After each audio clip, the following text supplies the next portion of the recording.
responsible MP making errant statements. And indeed, General Museveni denies it, like he denied the plot to change, to remove term limits, like he denied the plot to remove the age limit. That is how he recently denied the plot to remove presidential elections. But this is how he does it. General Museveni uses, leaders or MPs or politicians that seem unserious to test the waters. He'll bring something that will look clearly silly, but later on he's going to jump on it. So, like I was saying, today they are planning to remove presidential elections. I'll mention to you that I did not go into the election because I was expecting General Museveni's appointed electoral commission to declare me winner. I mean, this is the electoral commission that stopped me from doing presidential consultation. Even when it's within the law, it's the electoral commission under Mr. Byabakama who blocked me from campaigning when General Museveni was campaigning. We have an electoral commission that is led by Museveni's former lawyer, a person that was used to accuse Dr. Besigye of rape a few years ago. So that is the kind of democracy that we are talking about. But I was telling you the many options that we have. Public protests. Within the law. Within the law. Mm-hmm. We are doing everything we do within the law. We mobilize within the law. We organize within the law. Mm-hmm. But even our legal organization is now declared illegal because it threatens General Museveni. So as you continue to speak at this conference, both today and tomorrow, one of the partners that I'm sure is attending are representatives of Western nations. Do you think the West should have a role in Uganda's politics? Yes. And ask me what role? How so? Yes. By stopping to sponsor impunity. By stopping sponsoring illegality. Dictators in Africa are largely funded by the West. General Idi Amin was funded by the West until they were tired of him. General Museveni receives a lot of money, up to $1 billion annually. Is it him or it's the country? Do you mean? But Uganda is General Museveni. Kenya receives money. Okay, but General Museveni has reduced Uganda to his personal property. This is a kind of person that goes on national TV and says, "My oil." Okay, we are talking about General Museveni, and you know him. So let me ask you this, because he accuses you of being a puppet of the West. If anybody is a puppet of the West, General Museveni is a puppet of the West. The West does not pay me.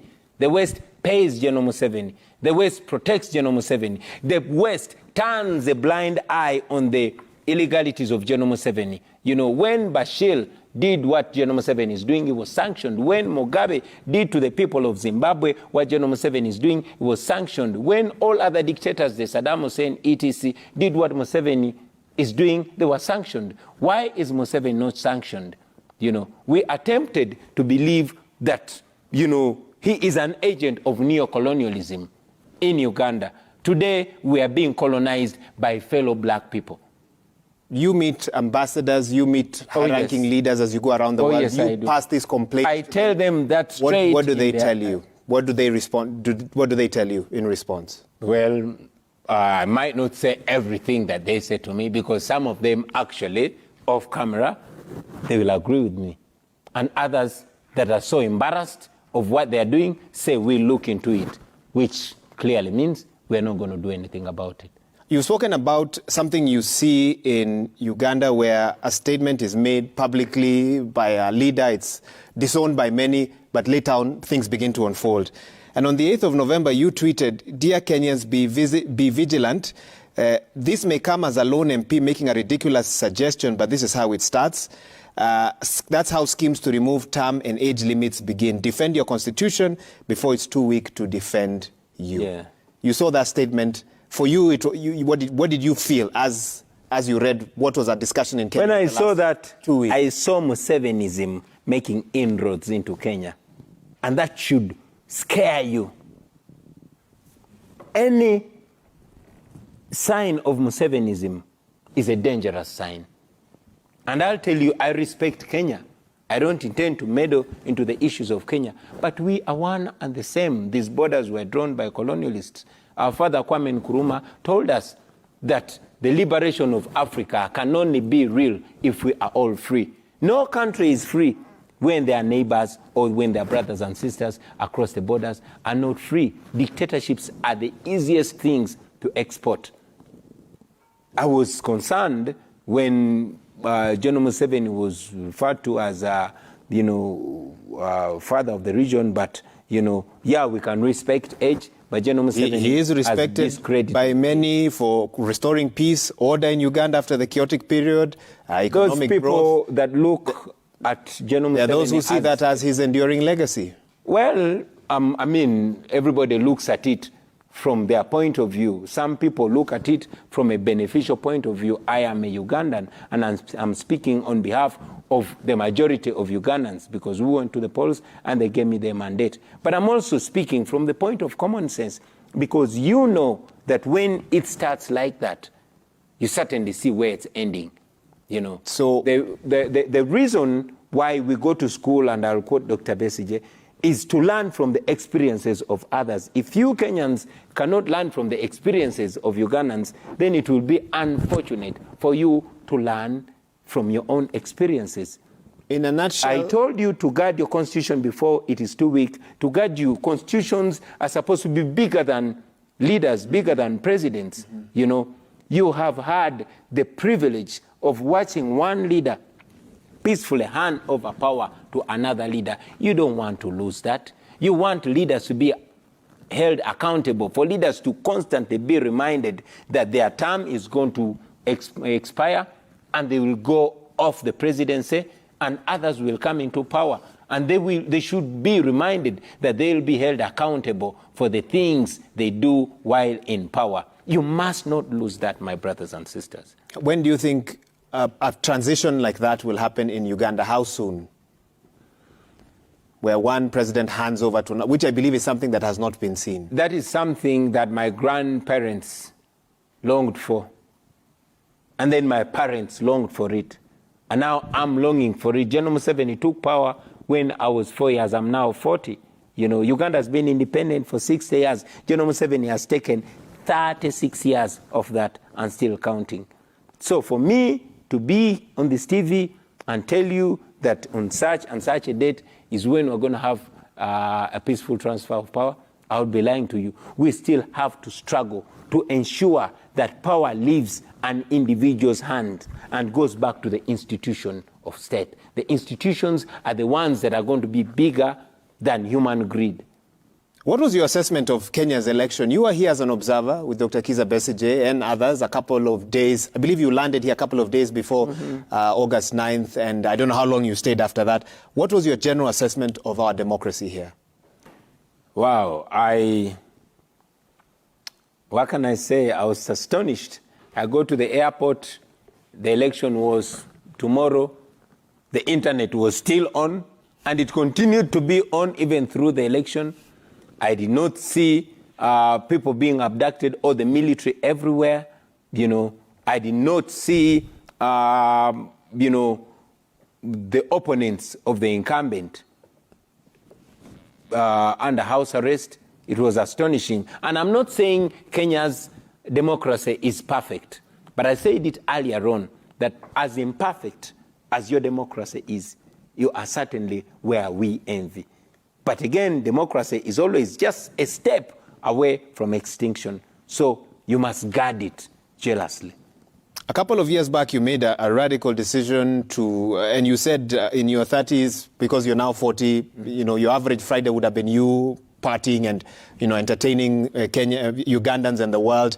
But you made a decision to get into the world of politics and activism as well. And what is your message? But before that, why did you decide to make that sacrifice of speaking up? Because many feel that there's a price you've paid for that.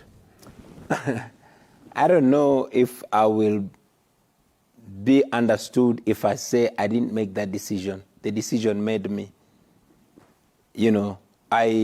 Something bigger than you? Yeah, I looked around and there's nobody that could represent me like myself. We have always looked up to the intellectuals of this world. Back in Uganda, intellectuals are the worst undoing to our country, you know, they are either scared or too satisfied. They have too much to protect. But we were many. So I rose to the occasion to represent my people. I started out as an activist, and before long, my friends around me were saying, yo, the things you tell us, go tell them to us publicly. And when I made that step, man, looking around, masses were like, yo, you are the guy. And I said, okay, did you say I'm the guy? All right, I'm the guy. Put on my suit. And here we are. How has your family been impacted by your political activities? It has been a big impact. We've lost, of course, lots of comfort, lots of privacy, lots of freedom. My children have had to grow up much faster than their ages. My youngest child is now 7, but she knows things that she probably will learn at 16. There's been a lot of discomfort, but I must also look at the positive. There's been a lot of love. We receive a lot of love from people, much as other families are suffering. And many times I even feel embarrassed. I feel we receive too much love because many other families are suffering, but we get love from people simply because of the decision that I made. I'm told we're due for a break. Just before that, what role would you say your family has played in this journey? You've talked about the impact, and specifically your wife, Barbara Kyagulanyi. My wife has been a pillar of strength for me. She's my first advisor, and you know, she takes me back in whatever shape I come back home, whether with broken limbs, beaten, etc. She takes me back. She agreed with me. She said, you know what? Go. She's never changed her mind and told you, stop this. It's too much now. Initially, she was not for this because we worked so hard in our earlier years and wanted to retire at 35, at least myself. So initially, she was like, man, you can still serve your country through your music. But when she came to see me in military detention, saw me beaten, watched my driver killed, watched women raped, she said, you know what? If it is you that we have to sacrifice for the liberation of this nation, so be it. And since then, she's harder than even myself. My goodness. Bobiwine, hang on there. I need to take a short break, do one or two things, then I'm going to read feedback. We're getting so many messages, and I'm going to be reading that to you. Robert Kyagulanyi Sentamu in the country for a conference, the Uganda Human Rights Accountability Conference, a 2021 presidential candidate. He says he has hope for the future, hope for Uganda. On that note, we take a short break. When we come back, I've got a bit more news to give you and a few more questions for him as well. You're watching Citizen TV. Stay with us. We'll be right back.